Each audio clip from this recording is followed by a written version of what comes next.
advisors. So I started this practice with my dad 39 years ago. He was a hairdresser. When I was growing up, we were, I would say, lower than middle class. We were probably one of the poorest people in Roseland.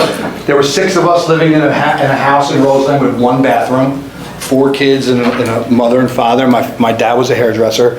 And when we went to school, I learned about money early on in my life because my father would give my older brother a $1 bill because lunch back then was 50 cents. And he didn't have $2 bills to give, so he gave my brother, the older brother, a $1 bill, and I would meet him in the hallway to get change. And you know how older siblings are every once in a while? They don't give you the change, right? So a couple times I would go without lunch. So I didn't come from, people think, oh, financial advisor, you're all Wall Street, Gordon Gekko and money. I learned early on, my parents didn't have a ton of money. My dad was a hairdresser. And when he physically couldn't cut hair anymore, he answered an ad in a newspaper to sell life insurance. So that's what he changed his career. I was probably going into high school at the time, or early high school. He started selling life insurance. And I went to college, Trenton State College in Trenton, New Jersey. It's now the College of New Jersey, but I still call it Trenton State College because that's what my degree says. So I'm not changing it. And when I realized I was a short 5'10", 5'11" Italian kid that weighed 190 pounds, my NFL career ended at Trenton State College. I realized I wasn't going to be a professional athlete. I'm like, what do I want to do? I have no idea. So I interned at the insurance agency while I was in college and kind of learned the business, got licensed and everything, and to sell insurance and investments and things like that. And when I graduated, I started right in the practice. I knew right away I hated selling life insurance, but I loved investments and economics and things like that. That was my degree at Trenton State. So I said, Dad, why don't we do this? I hate selling life insurance. You're really good at it. Why don't we go into small businesses? We'll set up their 401k plans and introduce to pizzerias, body shops, the companies that the big firms are neglecting. Let's go introduce them to retirement plans. And that's what we did with our practice for most of our practice. From 86, I graduated in 86, to like 2000, we were just building plans and taking on new clients. And I was doing the investments, he was doing the life insurance on the owners. And then we started realizing as our clients got older, getting to retirement, they were calling us up going, hey, Mike, John, great job, you got me to 65, what do I do now? I'm in retirement now, you got me, I got my 401k you guys set up, what do we do now? And the strategies in retirement or when you're about to retire are totally different than when you were working. So we changed our whole practice into how do we deal with people who are about to retire or maybe 50 years old and above, and switched our practice from in 2000 to that. And with that, we were working, DPS advisors, and then we're a true family-run business. It was just me, my dad, and Sue for 20 years. 39 years, me and my dad, but Sue's been with us for 20 years. You might have spoken to her on the phone during her registering. And then my dad passed away, and Luke was getting ready to graduate college, University of South Carolina, and I was ready to not hang it up, but slow down, sell the practice, and just work for somebody, and me and my wife were gonna ride off in the sunset. And then Luke said, senior year in college, about a month to go to graduation, I think I want to come into the business. I'm like, what? Hold on a second, I'm about to retire. So wait a minute, this conversation is not going to happen in your fraternity house. I'm going to come down to South Carolina, we're going to talk about what it's like being in this business. And if you want to do it, I'll be all in, and we started doing these events. So in the last 2.5 years, if it wasn't for Luke, I would be retired. But we've been doing these events now for 2.5 years, doing night events, these events, retirement master classes, and really moving our practice. And if it wasn't for him, we wouldn't be doing that. So we're a true family-run business. You guys met Ted. Ted's married to I'm married to Ted's sister. Yeah, he's not married to his sister. I'm married to Ted's sister, Debbie. That's my wife. Ted's been in the financial services field for a long time on the opposite end of it, and he'll give you a little bit of background. So we're all going to talk about a couple of different topics today. You guys, the ad that in Facebook was talking about Social Security. When's the best time to turn it on? We'll talk a little bit about Social Security. Then we're going to talk about taxes, because those 401k plans that I talked to you about a minute ago, we thought they were really great, but in reality, we're going to talk about the pitfalls and how we're going to get our money out in the least costly way, okay? And then we're going to talk about investing in retirement, investing when you're about to retire. What should your focus be on? And Luke's going to handle some of that as well. So with that, we're gonna get going, and Chris, our social media guy who's recording, we record everything. We post these things on Instagram, LinkedIn, Facebook. So we post all these videos and snippets and stuff. So you can see our content all over the place. This you probably can't read, but for compliance reasons, it has to be up here, okay?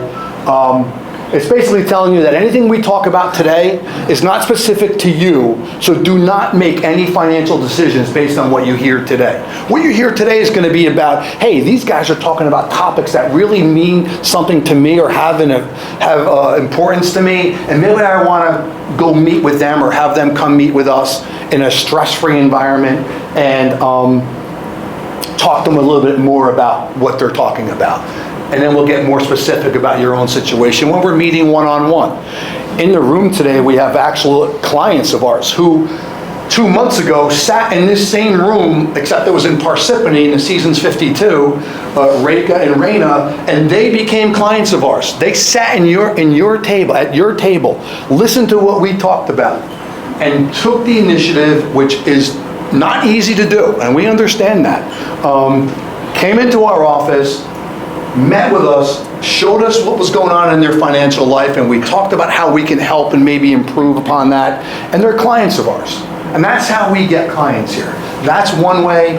We do these classes, these education events, referrals. They referred, this whole table over here is all their friends, so I'm waving to everybody, because they're all friends together. And they know clients of mine already. We had a call the other day, and Reka got on a phone with one of my clients, and just as an introduction, and the next thing I know, they know each other. So it was really cool about that. So we're a family-run practice, 39 years, and I can promise you, you are not going to be sold one thing today. You're not sold anything in my office, and Reka, you could vouch to that. There's no stress, no obligation, no pressure, but I'm telling you, we're going to talk to you about some things today that are going to be eye-opening, and we have solutions to the problems we're going to be talking about today. So with that, we're going to get going. So this is compliance. It's up there a long time. You don't have to worry about it. You're not going to make any decisions today. So why did you accept the invitation, okay? You know, you got a Facebook ad. That's another video. We'll get out of that. The show you saw before, we're licensed fiduciaries. Who's heard of that term, a fiduciary? Okay? If you get one thing out of today's meeting is you deserve to work with a licensed fiduciary. And what does that actually mean? I use the analogy of Home Depot. Okay, let's say you're currently right now working with one of the big box firms. You know, I'm being recorded, so I'm not going to mention any names, but you know all the investment firms that are out there. And they'll tell you they might be a fiduciary, but they're probably not. So here's what happens. Let's say you need to hang a picture on a wall in your house, and you need a hammer. And that person that you work with, that big box firm, sells you a 20-pound hammer. You asked for a hammer, they sold you a hammer. That's a suitable recommendation. They can never get in trouble for that. A licensed fiduciary, if after you swung that 20-pound hammer and you hurt yourself and you filed a complaint with the SEC or the state of New Jersey and they come in and investigate, guess what? I'm probably getting fined for that. Because a fiduciary has a higher standard of care. I have to take you to aisle 12 in Home Depot and say, hey, here's our aisle full of hammers. I have 1-pound hammers to sledgehammers. I have to ask you some questions. How's your health? Any medical conditions I need to know about? Any orthopedic issues, shoulder injuries, wrist, elbow? Give me some background about it, and let's find the hammer that works for you. That's what a fiduciary does. A licensed fiduciary, standard of care for a client is here suitable recommendation is just down here. So if you deserve anything, you need to work with a fiduciary. How do you tell if your advisor is a fiduciary? You got to ask him or her, hey, are you a fiduciary? And their answer is yes. You follow up with a second question. Okay, which kind? Because there's only two. Certified Financial Planner, CFP, or Registered Investment Advisor, RIA. If that advisor answers the question yes and says they're neither one of them, they are not fiduciaries. Because we all educated ourselves through rigorous testing to become fiduciaries, and I hate it when there's advisors out there saying they are when they're not. You mean they're lying? Yeah, that stuff happens out there, right? So we're registered investment advisors with the SEC in the state of New Jersey. DPS Advisors is a registered investment advisory firm. I'm the owner of DPS Advisors. Luke, Ted, Sue, Alyssa, Debbie all work for me at DPS Advisors. We're licensed fiduciaries with the SEC and the state of New Jersey, okay? The show you were watching before, I've been asked to be on a bunch of different media technology places. Everybody here at Fox Business, every Sunday afternoon they have a show called The Wealth Council, 2 o'clock in the afternoon. They bring in advisors from across the country and talk about the topics that we're going to talk about today. I'm on 5 of the episodes of that show. I was asked to go out and record and be on the set with other advisors, helping educate people, right? I've been interviewed on CNBC in a show called The Worldwide Exchange. It's broadcast in 90 countries. It's 5 o'clock in the morning on CNBC. I've been on MSNBC. I wrote articles for Benzinga and Market Watch. CW11, New York, Channel 11. My show is broadcast every other Sunday night at 6:30, right after the news. You'll see a show, The Papa Report. It's a half-hour show, like you were watching before, that just talks about topics that are important to people in this room, okay? So that's why you hopefully accepted the invitation. Listen, they do a great job. The food here is really good, but hopefully you're not just here for the food, okay? Are they in here? It's not that good, okay? Hopefully you're here for information, and we're going to help. And we like to have fun, all right? So it's not like, we're trying to, and I make fun of myself, so we're going to have fun with this. It's a high-class Olive Garden brand. You can say that. I can't say that, all right? 39 years, I'm a licensed fiduciary, so I just explained that. The Papa Report, I just told you, we're on New Jersey 12 Network, Channel 530. We're on Optimum, Channel 61. Every other Sunday night on CW11. I also do a radio show every Sunday at 2 o'clock in the afternoon on WOR 710. It's an hour radio show called, I'm not too smart, it's called The Papa Report, right? So, Excuse me, can we take a picture of this? sure. Of me or the screen? Yes, that was a joke. That was a joke. So every Sunday afternoon, if you're listening to, I didn't realize people still listen to the radio. We get so many calls on Monday morning from people who say, hey, I heard you on the radio yesterday. I'm like, I can't believe so many people listen to the radio. So 2 o'clock, channel 710 WOR, you'll hear the Papa Report. Me and Morgan Patrick talking for an hour about topics that apply to everybody in this room. Wrote a book called Avoiding the Retirement Traps. Wrote it 15 years ago for people in this room, and it still applies today. Finishing up another book called The Intelligent Investor, because I want to tell the young kids when you start out with your first job, what should you be doing? So we're working on that book, and that should be coming out hopefully September-ish or October. Okay, so I have an extensive background. For everybody in this room, I can work with everybody here. I have been doing it for a really long time. I hear some of these new advisors, I'm in the business 10 years. Okay, great. You never worked through a market crash. I've been through, when I got into business in 86, 87 was the worst stock market crash in the history of our country. 2000 was the dot-com bubble. 2008 was a full-blown recession. 2022 was a little market correction, so COVID hit. I've been around through every one of those, what I call tragedies in the investment side, okay? So I know how to manage assets through times like that, okay? That's why hopefully you're sitting here, not for the flatbread. It's pretty good though, I gotta be honest. So With that, we're going to start with, our first topic is Social Security. Ted's going to handle that. We're going to go about 15 minutes or so for each topic, and then we'll wrap it up. We'll get lunch, you can eat, we'll answer questions, and we'll go from there. So we'll have a little fun with this, okay? So Ted? All right, thank you, John, and thanks again, everybody. Yeah, no need to clap. I thought it was for me, right? No, that was for me, actually. I think it was It's for not me. mutually exclusive. Mutually. So quick story. John mentioned that Reka and Raina came to our office, but our first meeting with Reka and Raina, Luke and I went to their house. We had a great meeting, and when Luke and I got back to the office, getting the stuff to get out of the car, and I realized that these leopard print prescription glasses were not mine. So I stole Reka's glasses during our first meeting. And they looked really good on me too. Leopard print is apparently my color, but I had to bring them back the next day. So That's the way to get another vid. that's how the relationship started. That's how good we are. We steal your stuff, and you become a client. Raina won't take hers off now, so. So as John said earlier, I have been in the business for over 30 years. I am new to the company. I've been with DPS for just over a year. John and my sister, who I did not marry, who John married, called me about a year and a half ago and said, we're really looking to build a business. Luke is on board. Would you like to come join us and help us grow the company? So it was the perfect opportunity for kind of both of us to do that.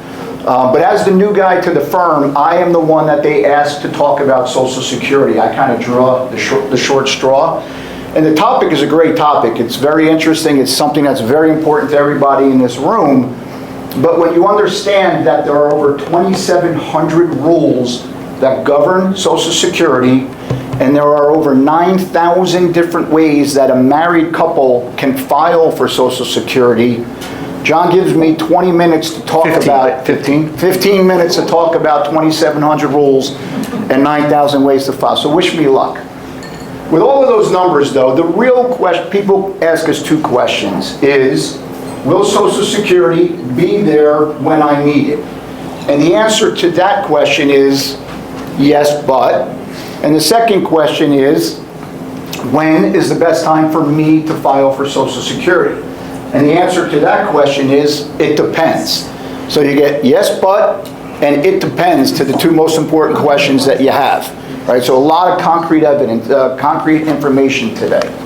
All right, so the first question, we have to give you a little bit of history lesson. All right, will it be there for me when I need it? Social Security was enacted 90 years ago, 1935, by FDR. And at that time, they literally were throwing darts at a board, and they chose a full retirement age of 65 years old. They thought 60 is too young, 70 is a little bit too old, we're going to choose 65. Anybody in the room can tell me what the average life expectancy was in 1935? Take a guess. 60? 45. 59 years old. So think about that. You heard the answer, Reka. You heard the answer 2 months ago. Year before. I You weren't paying attention. So think about it. Full retirement age is 65, but you're not expected to live to 60. Right? So a lot of people were going to be paying into the system, into the trust fund over those 90 years. 90 years later, though, all they've done is increase the full retirement age to either 66 or 67, depending on when you were born. Can anybody tell me what the average life expectancy is today, 90 years later? 73, 75, That's depending right. on women and men. That's right. Men and women. So you're right. So women, on average, and we're not going to debate it today, live around 5 years longer than men. I have my own theories on that, but we're not going to go into that today. Average for women is about 77, 78. For men, it's about 73 years old.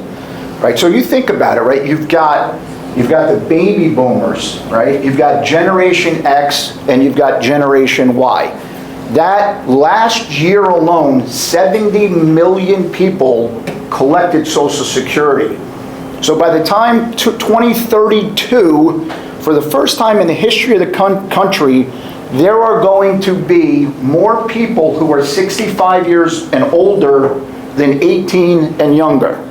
So that mathematics is you're going to have more people taking money out of the system than people putting money into the system.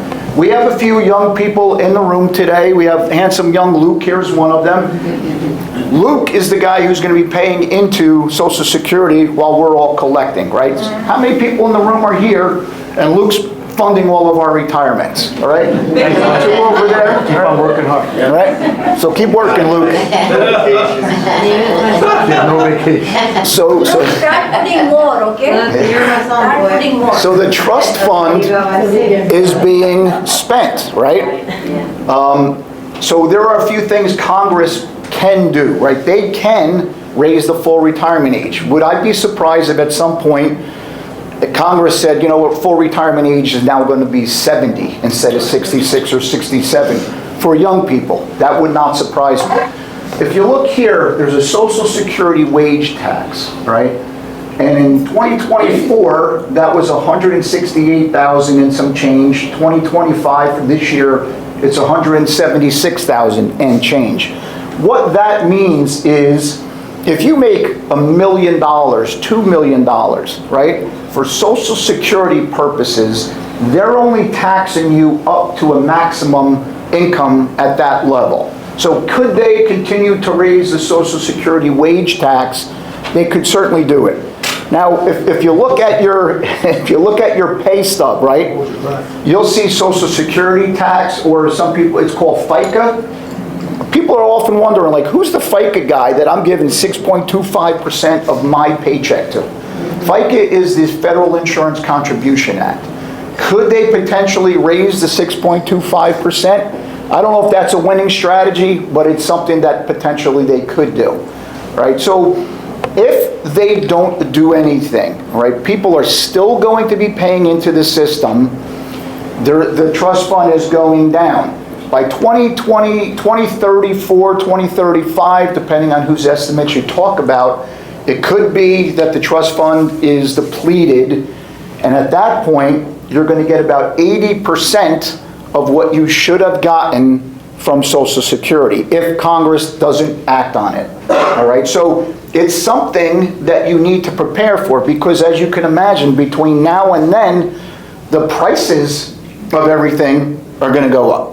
Right, so if you're going to get 80% of what you should have gotten from Social Security, and prices continue to go up, it's something that you need to talk to your financial advisors, your accountants about, because it could be a real concern, right? So just something to think about, all right? And now, again, we established women are living longer than men. So women, by nature, are in retirement longer than men, right?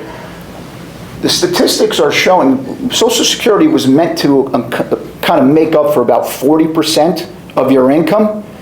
But right now, 40% of single women, whether that's widowed or just single, in retirement, are relying 100% on Social Security, right? And 30% of married couples are relying 100% on Social Security. So you have to start planning around what could potentially happen if that is getting knocked down. So we'll go to the second question, right? When is the best time for me to file? Now, we have a fairly homogeneous room here as far as age group. John's a lot older than I am and always will be. But, you know, we're in the same kind of category, if you could say it. What? No, I'm just talking about. Oh, okay. No talking during the presentation. You won't be completely older than you are if he dies first. You'll get older, he won't. That's true. That's a good point. Yeah, but I look a lot better. I don't know if I'm not that. I got hair, he doesn't. Just make sure the Hey, gone tomorrow. Make sure the insurance premiums are paid. All right. So, but what I want you, even if you're sitting next to somebody who's identical in the same situation, same age group, same income, everybody's situation is unique. It is not a one size fits all. It's one size fits one. So we have people come to us all the time. My friend told me that this is the best strategy for me. Unless your friend knows everything there is to know about you, your health, right? Do you expect longevity? The good news here, everybody that's in this room, the fact that you're in the room today, the average is that you're going to live well past what was the life expectancy of the year you were born. You could live, everybody here should expect to live to about 84 for men, maybe 87, 88 for women. You have to plan for that, right? So you want to make sure that you can expect longevity, but you never want to minimize or have a lower standard of living than you currently have as you're working, right? You want to make sure that you're preparing for that. So it's a strange thing for a financial advisor to tell you this, but talk to your doctor, whoever your physician is, right? My parents are both alive. They're 85 years old. I had a grandfather live to 95. I'm 58 years old. My birthday is in 2 weeks. Don't spend over $100 on my gift. I'll be very upset if you do. I can expect to live to my 80s, right? I have to prepare for that. I go to my doctor regularly. He knows my health situation, right? So that's unique to me. I have to prepare for it. We're also in what's called the sandwich generation, right? A lot of people in this room potentially are taking care of parents, while at the same time taking care of college-age kids or kids who are adults, but you're still financially supporting them to some extent. So it's a sandwich generation. Are you still married? Are you divorced? How many kids do you have?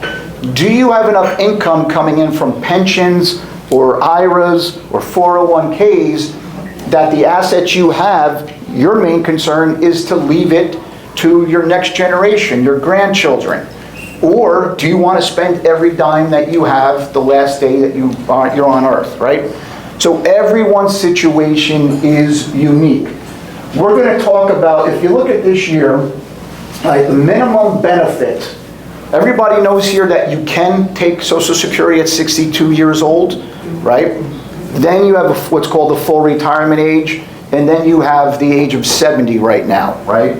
So the minimum benefit, if you were to take the minimum benefit of 62 years old, the minimum for 2025 is $2,800. That's the most that a 62-year-old could get this year. The full retirement age benefit is $4,018. The maximum at 70 years old is $5,100. Is that per month? That's, what's that? Is that per month? Yes. Yes. And that's if you paid in the maximum of FICA taxes. Right. So If you paid in the maximum. So you have, you got to earn 40 credits over your working career, right? So 4 credits for 10 years gets you to that 40. And then what they'll do is, if you've been working for 35 years, they're going to base your Social Security on the top 35 years. So for an old guy like John, who's been working 35 years, right, they're going to base it on the highest income. For me, I'm, 33 years I've been working, something like that? Yeah. Really? So that's how they determine what that is. But that's the maximum that you can get in 2025 if you took it at those ages, right? So we're going to show you a purely mathematical situation here of existing clients. And this doesn't take into any of the things that I just talked about, why everybody's situation is unique. I'm just going to show you the mathematics of how it works and potentially how you can make your decision. Remember, there are 9,000 different ways that a married couple can file. So, Ron and Nancy, married couple. Life expectancy, what we can expect today, Ron's going to live, because he's 60, he's going to live to 85. Nancy's 58, she's going to live to 90. Right?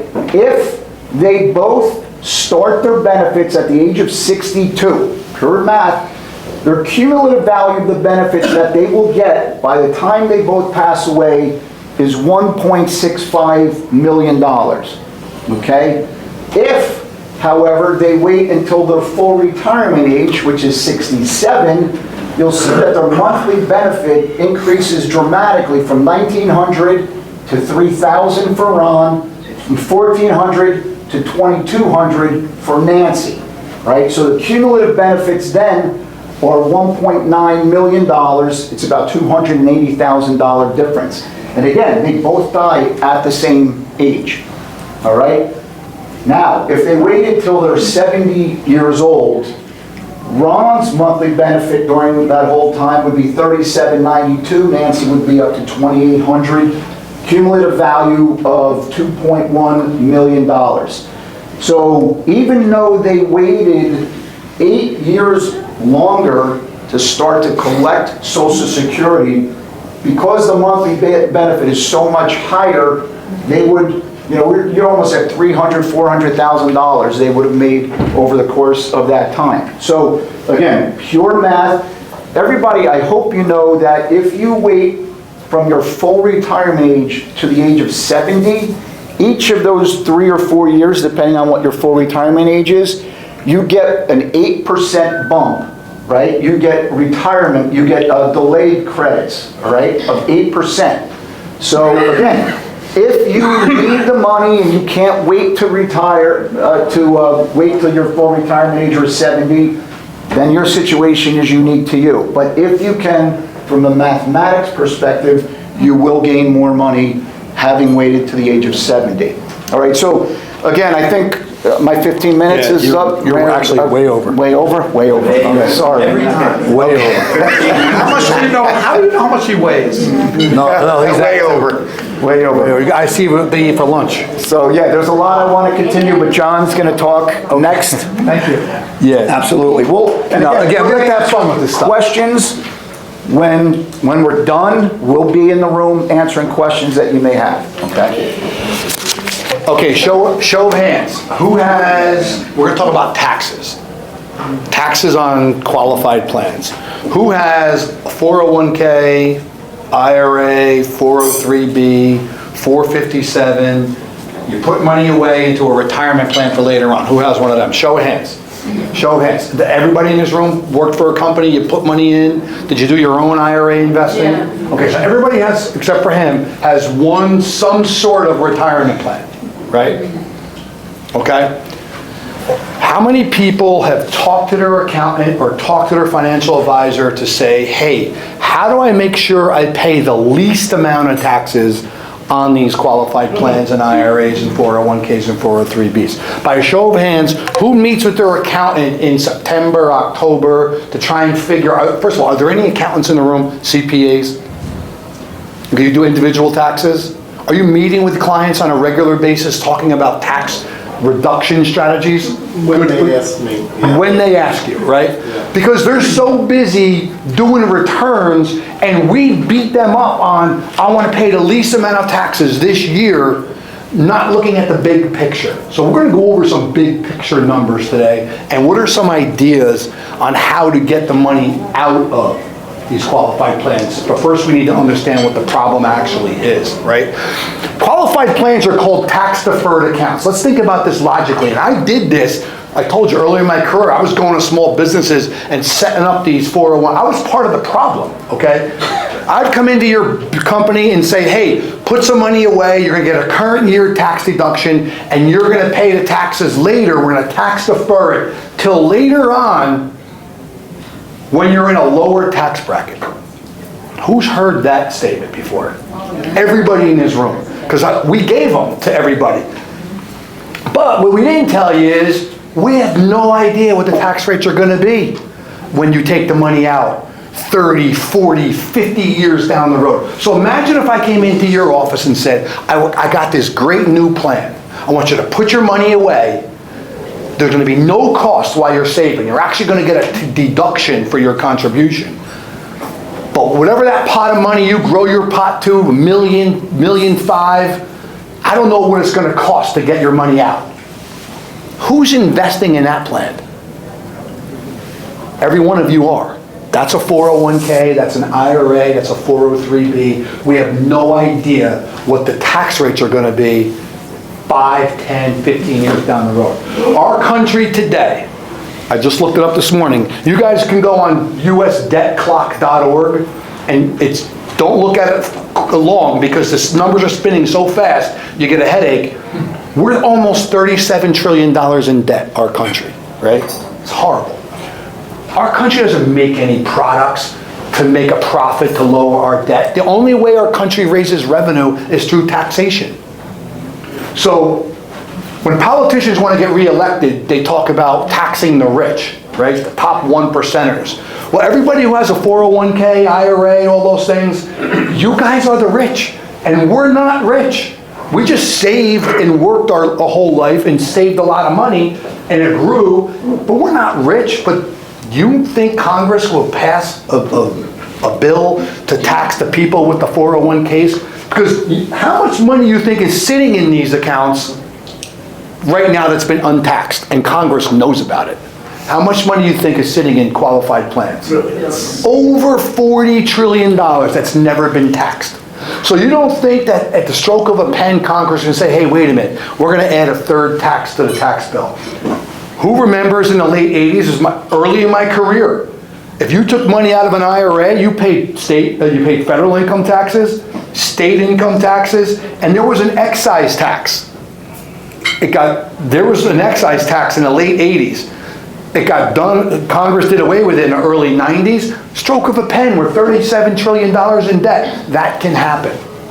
But let's even say, so do we want to tax defer our account when the tax rates, so when do you want to take money out of a tax deferred account? When tax rates are low or tax rates are high?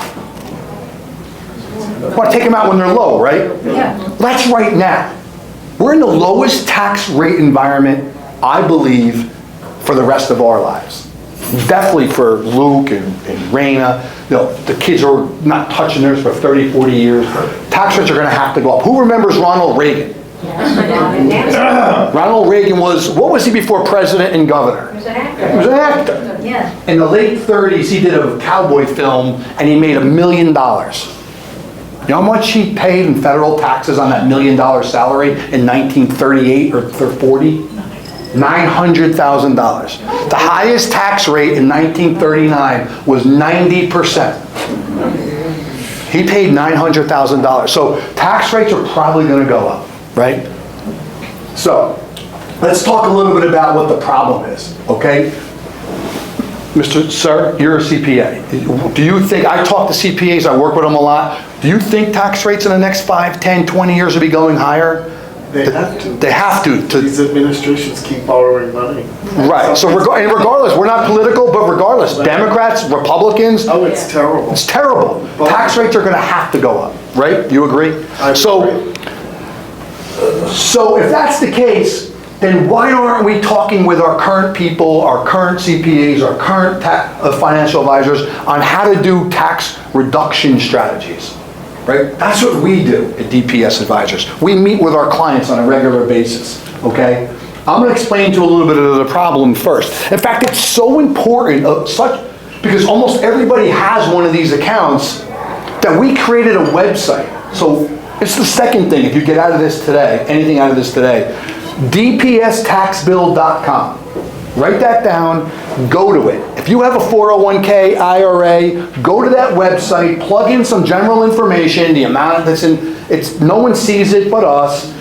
In a click of a button, you're gonna get how much the IRS is gonna take from your tax deferred account. In a click of a button, dpstaxbill.com. That's how important, DPS, David, Paul, Sam. That's how important we think it is. And you can play around with the growth rate on your investment, you can play around with the tax rate, and then click the button, and it's gonna show you how much the IRS is gonna get, okay? But to understand solutions of a problem, you gotta understand the problem, okay? So I'm gonna give you an example. This is a real life client of ours, I'm not gonna tell you names, but does this sound familiar to almost probably a lot of people in this room? 65-year-old person came into our office off of a Seasons 52 luncheon with $500,000 in an IRA from his old 401k, retired. And his advice he got from his advisor and his accountant was, wait till 73, because that's when the required minimum distributions kick in. That's when you guys know the IRS says you have to start taking money out, right? And pay taxes on it at 73. For most of our working lives, it was 70 and a half. Yeah. Remember that date? So then it went to 72, now it's 73, and in 2035, it's going to 75. But right now, it's 73. So I asked, the first question I'll ask, if you come in to meet with us, I'm gonna say, what's your game plan on taxes? I don't have a game plan. What's your current advisor saying to you? Nothing. What's your CPA saying? Nothing. Okay, here's the game. If you do nothing, here's the game you're gonna play with the IRS. That $500,000 IRA that you have at 65 years old, growing at 7%. That's not a crazy interest rate. If your financial advisor can't get you a 7% return, you need to fire that advisor like now. So let's say you earn 7% on that IRA and it's going to be worth $860,000 at 73 years old. Sits for 8 years because your advisor, your accountant told you do nothing and just take the RMD out at 73. So when that happens, your IRA is worth $860. Your RMD that year is, for easy math, $35,000. And it's going to increase every year.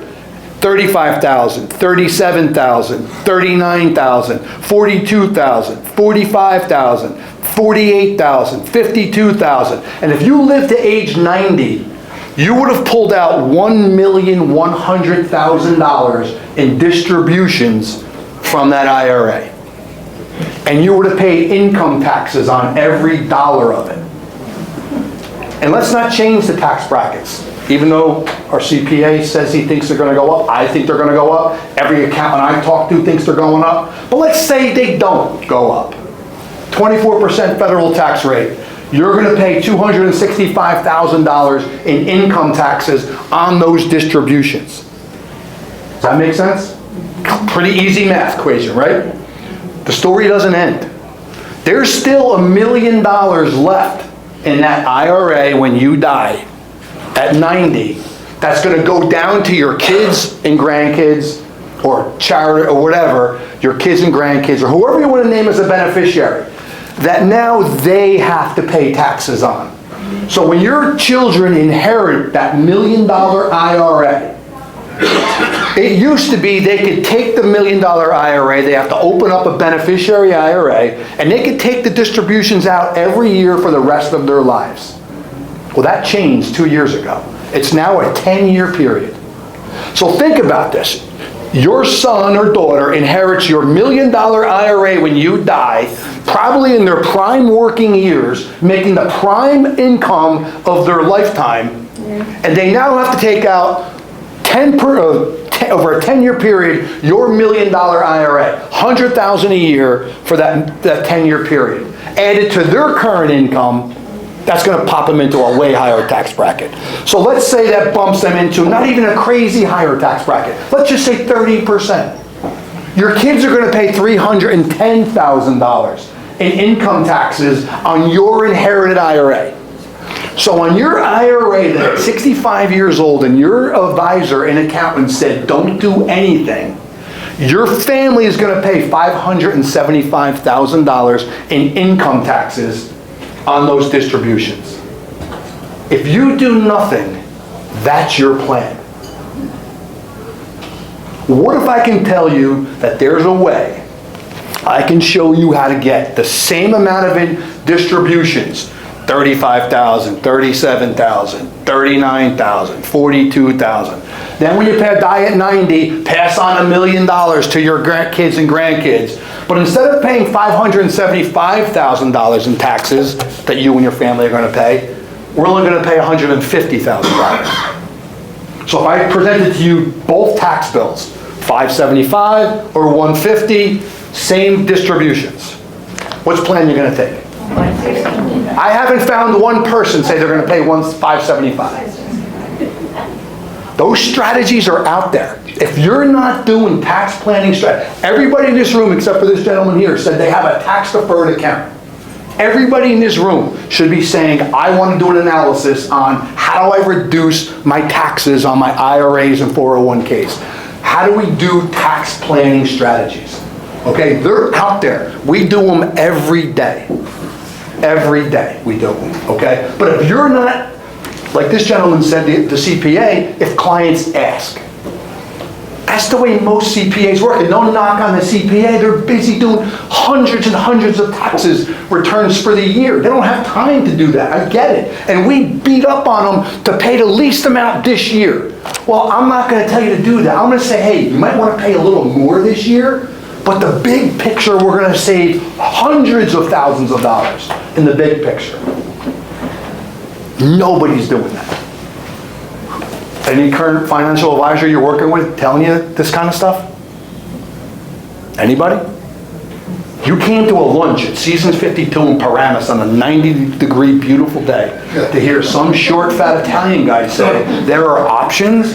So hopefully you came here for that information and not the flatbread, okay? Because it's out there. Those choices are out there. So you can either do nothing and pay $575, you and your family, or pay some taxes now and do some strategies to pass on tax-free assets to your kids and grandkids, and you get tax-free income. So there's options.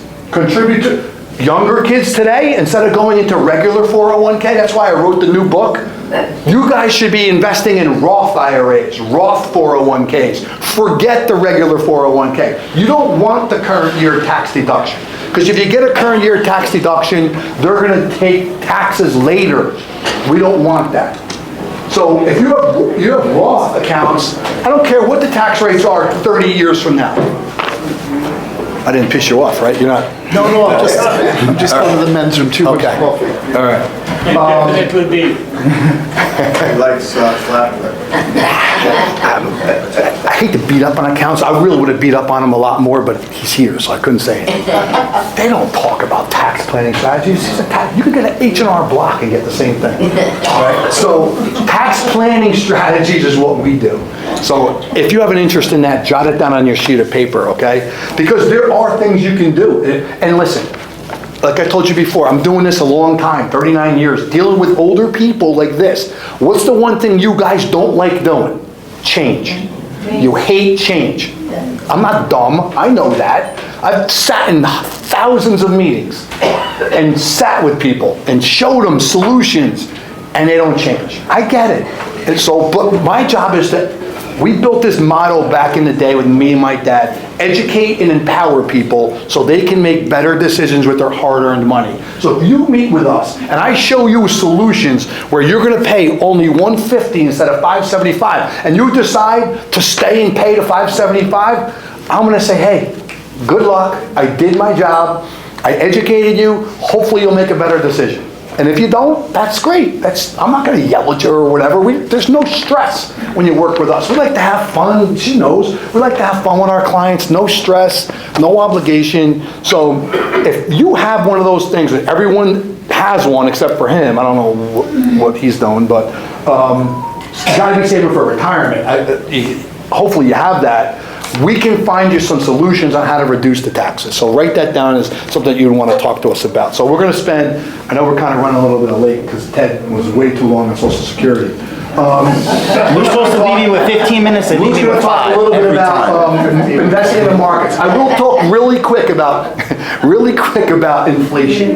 Ted mentioned it before. Who believes inflation's 3% that the government tells us? Anybody believe that? No. We live up here in North Jersey. We're in Essex County. You guys are Bergen County. It's ridiculous, right? A steak here 2 years ago was a lot less than it is now, and it's not even worth it. But inflation is probably double digits, but the government's not telling us that. So inflation at a 6% inflation rate, your costs are going to double every 8 years. So we talked about living longer in retirement. So if you're 65 years old and you live to 90, that's 25 years. So if your expenses are $4,000 a month at 65, and I'm just making up a number, $4,000 a month, it's going to double 3 times. 4,000 is going to go to 8,000. 8,000 is going to 16. 16 is going to 32. If you don't have an increasing income plan set up, you're making a huge mistake. You're going to run out of money because inflation is just going to wipe out. And we're not saying your expenses are doubling because you're spending more money. We're saying because milk is going to double in price 3 times in your retirement. That's inflation. And you need to have an income strategy for that. Okay? We do that at DPS Advisors. Well, I just did inflation. So Luke's going to talk a little bit about market volatility, then we'll wrap up, okay? These guys love to leave me 5 minutes. 5 minutes, so hurry up. Flatbread can wait. We'll go over a little bit. You guys okay if we go over a little bit just to get, this is a really pretty important topic. Yeah. Tell them the flatbread can wait. So market volatility and how it can affect you in retirement or as you're approaching retirement. Investing in retirement is totally different than investing while you're working. When you're working, you're receiving an income. You can afford to be aggressive with your investments, and you should be. And when you're getting closer to retirement and when you're about 5 years out, that's when you want to start shifting to a more conservative portfolio. Once you're in retirement, you really need to worry about market volatility because you can't afford to take a loss in the market and having to take money out of your IRA or 401k in the RMD. Once you're 73 and RMDs are due, and say you haven't done any Roth conversions, that RMD doesn't care if the stock market is down. You still need to take that money out by December 31st. Let's look at, I want to show you guys an example of how a loss could affect you. If you lose 10% in your portfolio, it's going to take 3.6 years at a 3% return to get back to even. At a 6% return, it's going to take almost 2 years. In 2022, both stocks and bonds were down. Show of hands, has everyone here heard of the 60-40 balanced portfolio? 60% stocks, 40% bonds? Well, that portfolio was down 25% in 2022 because the concept that stocks and bonds have an inverse relationship is a lie. Bonds are affected by interest rates, and in 2022, the Federal Reserve started raising interest rates and bond values went down. So that's really where the inverse relationship is between bonds and interest rates. If you lose 20%, and now you're a conservative investor because you're in retirement, it's going to take 7.5 years at a 3% return to get back to even. With the RMD being taken out on top of that, it's going to be impossible to do. Let's take a look at another one. If you start with $100,000 and you lose 10%, that leaves you with $90,000, and you would need an 11.1% return to get back to $100,000. You may think that because you lost 10%, that a 10% gain will get you there, but unfortunately that's not how it works. If you lose 25%, that leaves you with $75,000, and you need a 33.3% return to get back to $100,000, which means you'd have to take a crazy amount of risk to get that kind of return. And how risky are you really trying to be as you're approaching retirement or already in retirement? So you really need to pay attention to market volatility in retirement and what your investments are doing. One more slide I want to show you guys.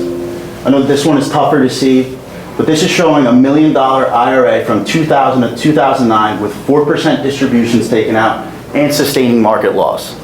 At the end of the period, this person's left with $480,000. This is a 9-10 year period. So what happens if you live 25, 30 years in retirement? Because people are living longer nowadays, not shorter. So your investment philosophy in retirement needs to be completely different than your philosophy when you're working. It has to change. Good job. Perfect. So why does it affect everybody in this room? Right? Thank you. Good job. Thank you. Good job. Why does it affect everybody in this room? Because we all raised our hands that we have tax deferred accounts. So let's say, do you know when they calculate your RMD? It's on December 31st of the year before. So let's say you were retiring in 2022. December 31st, 2021, you had $1 million IRA.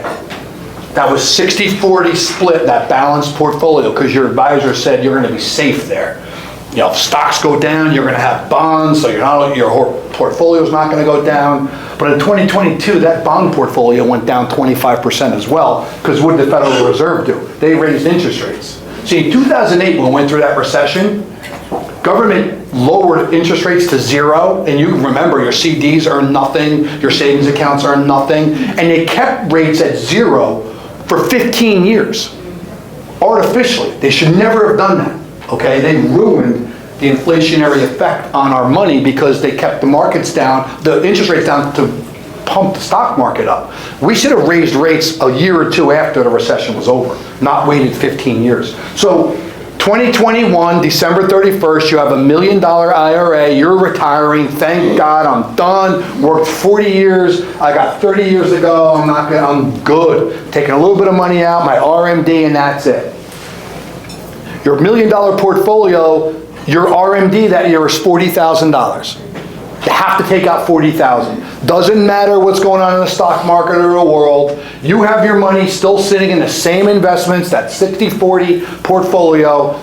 Just went down 25% in 2022. Your $1 million IRA is now worth $750 by the end of the year. And you have to take out $40,000. You now have 710. So in 1 year in retirement, you're down almost 30% of your portfolio, because you can't just sit there and make up the losses. Like when you're growing your portfolio and the market goes down, hey, no big deal, I'm still working, I'm putting money in, I want volatility. But when you're done working, or you're close to being done, and if you're taking RMDs, you can't have market losses. And just having a combination of stocks, bonds, and mutual funds, and all your investments in the Wall Street world, you're making a huge mistake, okay? So we have this reinvestment world discussion with every client that comes into our office, because my job is to educate and empower you so you can make a better decision with your hard-earned money. So when you come in with the big box firm statement from, all those other companies, you show me your statements, they're all sitting here in the Wall Street world. Every investment in that world has some sort of risk. Stocks, equities have market risk. Bonds have interest rate risk, right? Every investment has geopolitical risk, political risk.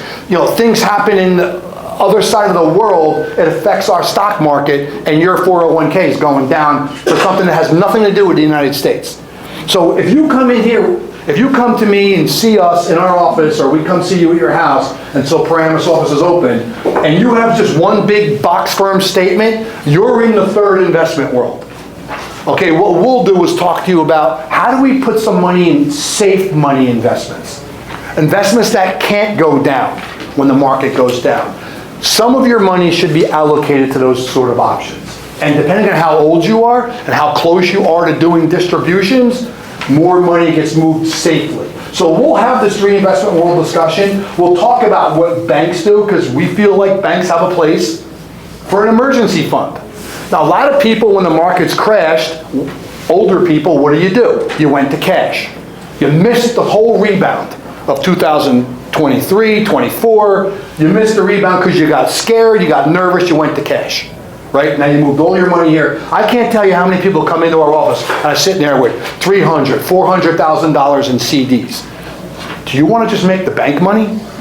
Because the bank's going to give you 4% right now, and you're cheering about getting 4% on a bank CD. Meanwhile, they're loaning it out in a credit card at 26%. 30-year mortgage at 7%, but they're going to give you 4 on a CD. Gee, thanks. So we use banks for emergency funds. That's it. If you have more than 6 months of expenses inside of a bank, probably making a mistake. You're giving up wealth, you're making a bank rich, but again, my job is to educate and empower you so you can make a better decision. If you come in my office and say, I like having $300,000 in CDs, I'm going to tell you the pros and cons of it. If you like it, I like it. I'm not going to tell you what to do. I'm going to show you why it's wrong, but it's your decision. It's your call. My job isn't to tell you what to do. It's to show you the pros and cons. So when we split up your assets, I talked before about, and I know we're almost a couple minutes over. I talked to you before about having that rising income stream in retirement. When you bucket your assets out, it's easy to do. If you have all your money sitting in stocks, bonds, and mutual funds, you can't bucket it out, and that money is going to go up and down, and you can't stay aggressive. But if you bucket your assets out and say, hey, I have a bucket that I'm going to use income for the 1 through 5 years of retirement. That's going to be a safe investment. I'm not going to touch it. I'm going to let buckets 2, 3, and 4 still be in the market and let them grow, because I'm not touching them for 5 years. And then I move along the buckets. Bucket 2 grows for 5 years, then pays income for 5 years to 10. That means buckets 3 and 4 can grow for 10 years in the market. I'm not going to panic when the market goes down, because I have time. Bucket 3 is not getting touched for 10 years. If you have all your money in one bucket, you're panicking. We split the money up in different buckets so that we move through the buckets in retirement, creating an increasing income stream throughout your retirement life. That's how easy it is to do. Anybody doing that? Not yet. Good job. Anybody's advisor telling them to do that? Yep. We got Someone it. talked Yep. about doing that somewhere at a college, at a university, Yeah. with the buckets. Yeah. And they paid like 5 years this, and then 5. That's what I just said. Yeah. So bucket number 1's for current income. Yep. That's safe. You're not gonna invest that money. Buckets 2, 3, and 4, depending on how old you are, how long you got, maybe you need 4 buckets, 3, whatever. We build those things and increase the income throughout your retirement. It's not hard to do. So ladies and gentlemen, we're done. They'll come out with lunch in a second. Here's what I need you to do. I need you to take those sheets out, and we're gonna ask you to fill them out. And if we talked about anything today that you're interested in discussing more in a personal environment where we're not in a group, so we don't like to talk personal in front of other people, and you want us to have a meeting with us, and I promise you this, hopefully you can tell that we're a family company. I'm not lying about what I'm saying. It's a stress-free environment. We'll spend an hour, sit down with you and go over what's going on in your financial life. Why did you really come here to Seasons 52?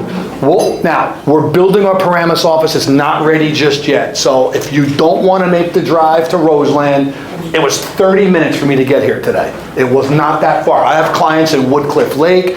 I have clients in Rutherford. I have clients that come to Roseland. But if you are averse to driving to Roseland, we will come to you and meet with you either at your home or if you want to meet somewhere by your house until our Paramus office gets built. We'll go to the steakhouse. What's that? We'll go to the River Palm.